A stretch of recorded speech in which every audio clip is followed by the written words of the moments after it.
Allure thrives in restraint, in subtlety, in suggestion. It is in the pause between words, the half smile that refuses to explain itself, the look that says, "I see you," but doesn't demand to be seen back. Men want to feel again, beneath the bravado, beneath the logic. They long for awe. And awe only exists when something cannot be fully understood. The allure of a woman is that, she reminds him, there are still mysteries left in this world, and that not everything can be solved or owned. Allure, then, is not about becoming something desirable. It's about returning to the woman who already was, the woman who doesn't perform for approval, who doesn't dim her depth to fit into comfort. A woman who is complex, contradictory, and unapologetically real. That's the kind of woman who doesn't need to chase. She radiates. Men may look for beauty, but they stay for mystery. They may crave pleasure, but they commit to presence. They may admire confidence, but they fall for authenticity.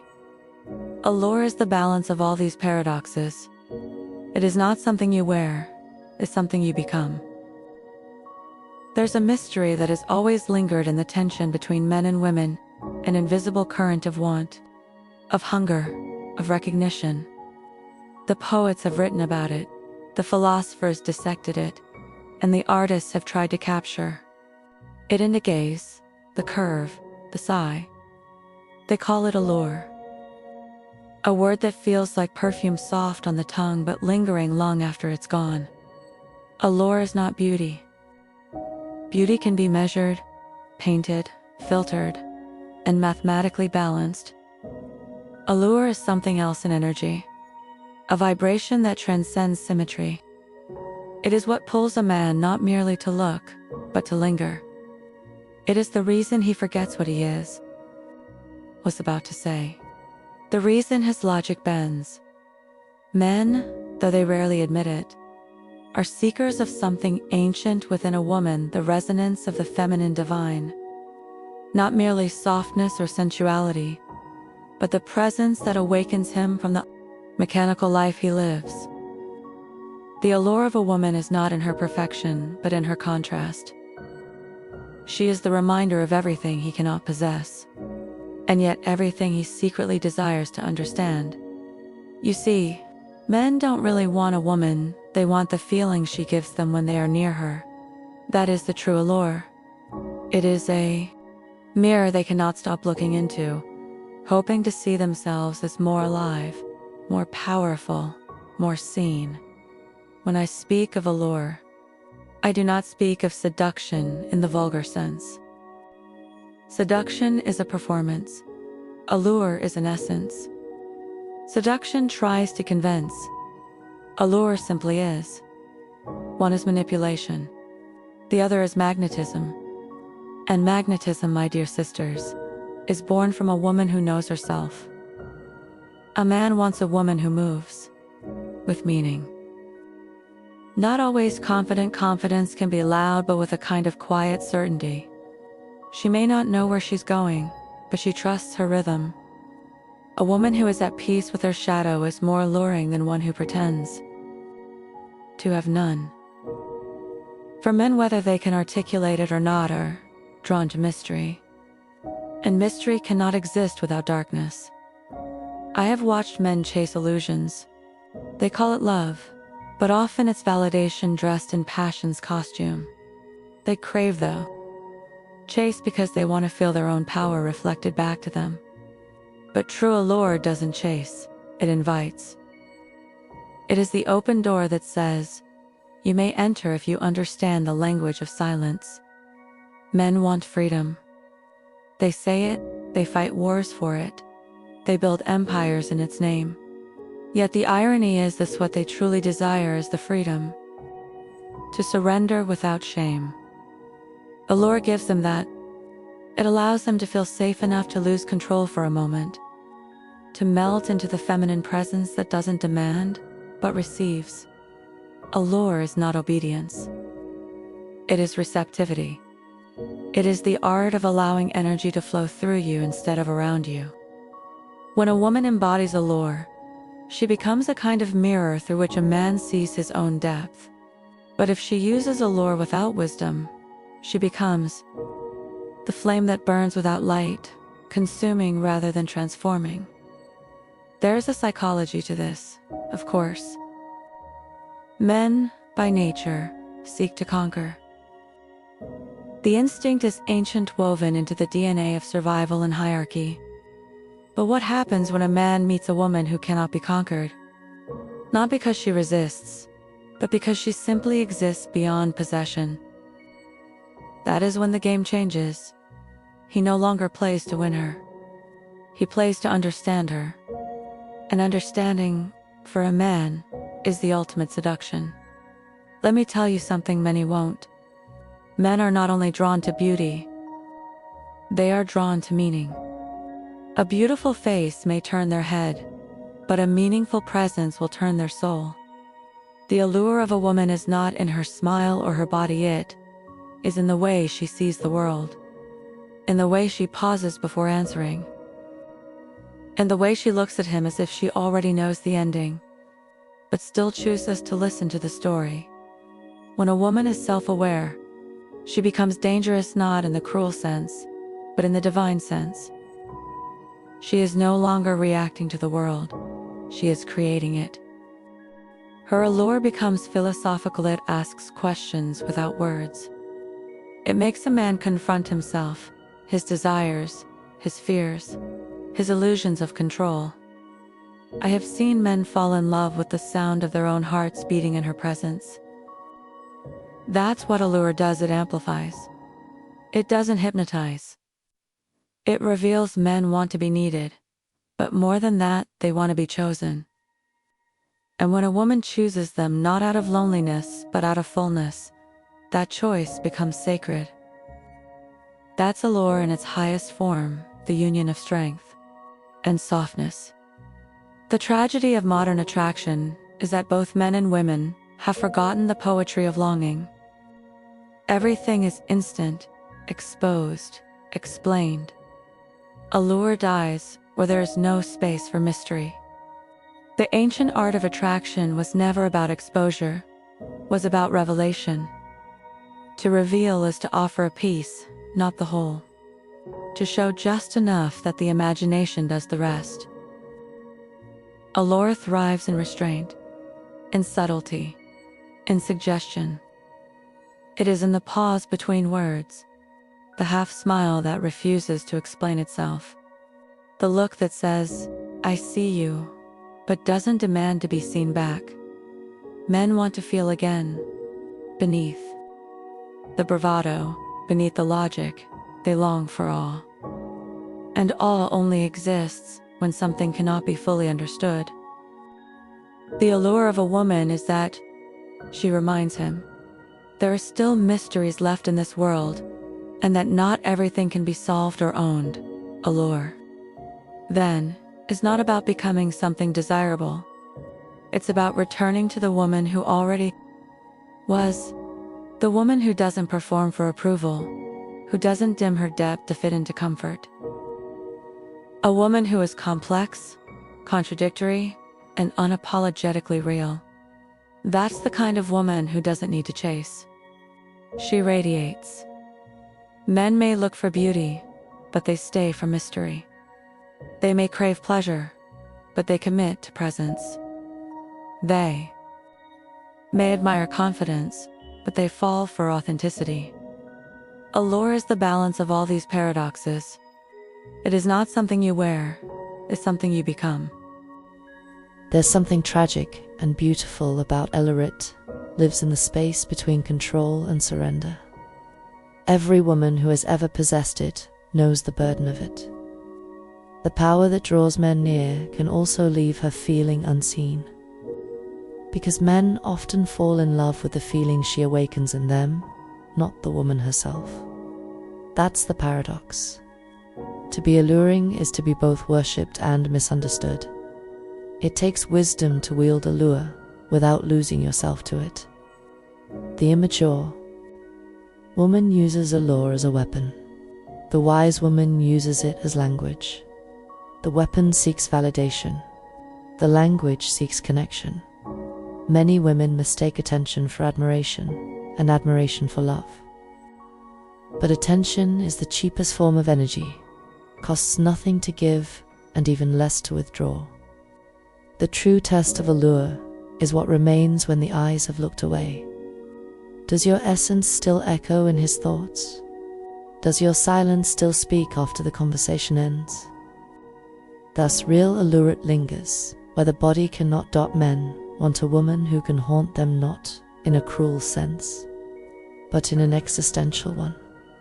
They crave the kind of presence that leaves an imprint on the soul, the woman who makes him question his convictions, challenge his certainties. See the world differently, that's the woman he can't forget. Because allure, in its deepest form, is not about sex. It's about awakening. Men spend much of their lives numbing themselves through ambition, distraction, or duty. The modern man is a creature of performance. He's expected to be strong, successful, composed, and then, one day, he meets a woman whose energy feels like truth. She doesn't flatter him, doesn't compete, doesn't bow. She simply exists in her own rhythm, and something in him long buried stirs awake. He can't quite name it.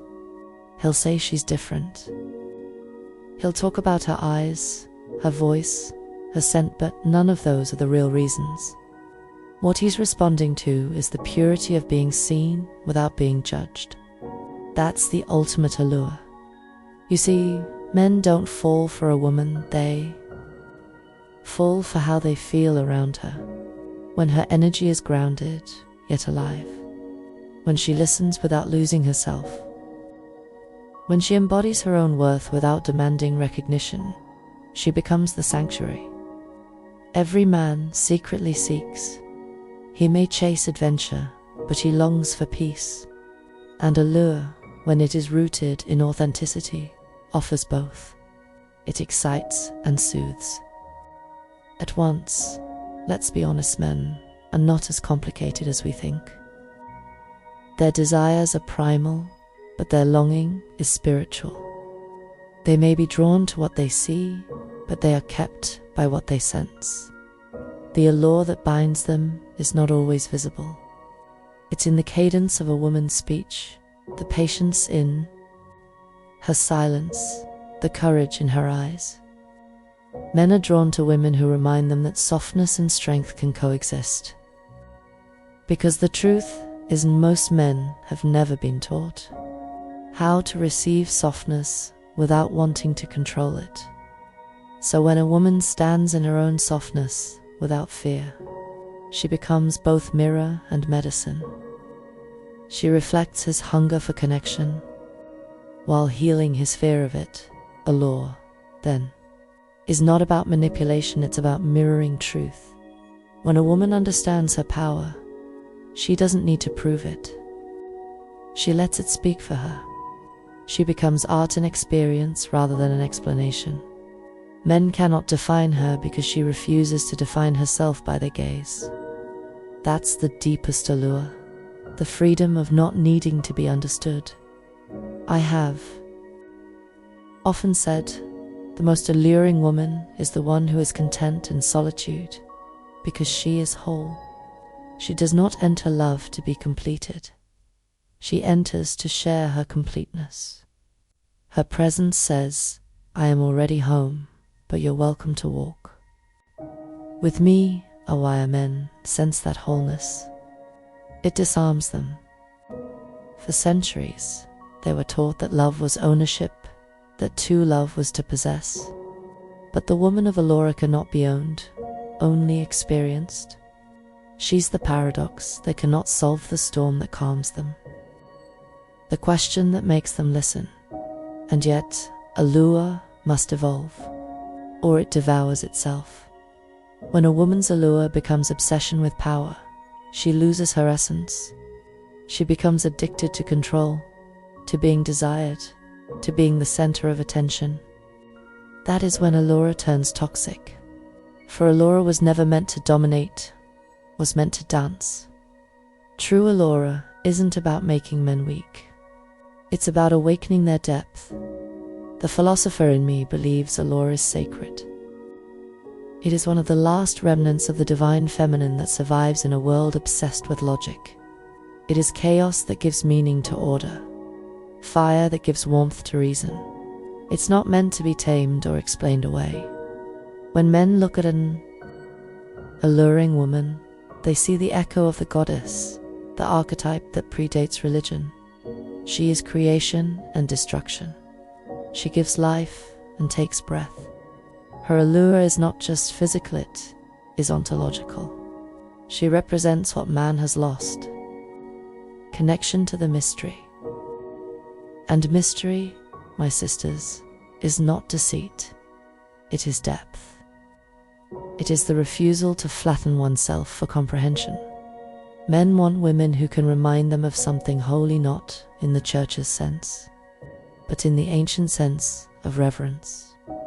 They want to feel reverence again, not just desire. Desire fades. Reverence endures. That is why allure matters. It restores reverence in a world that worships convenience.